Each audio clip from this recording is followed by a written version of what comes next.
Hey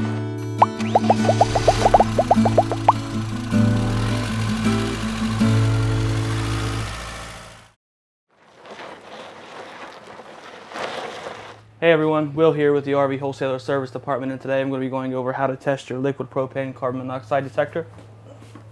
So this particular unit is a safety alert. To test it, you hold down this button right here that says test.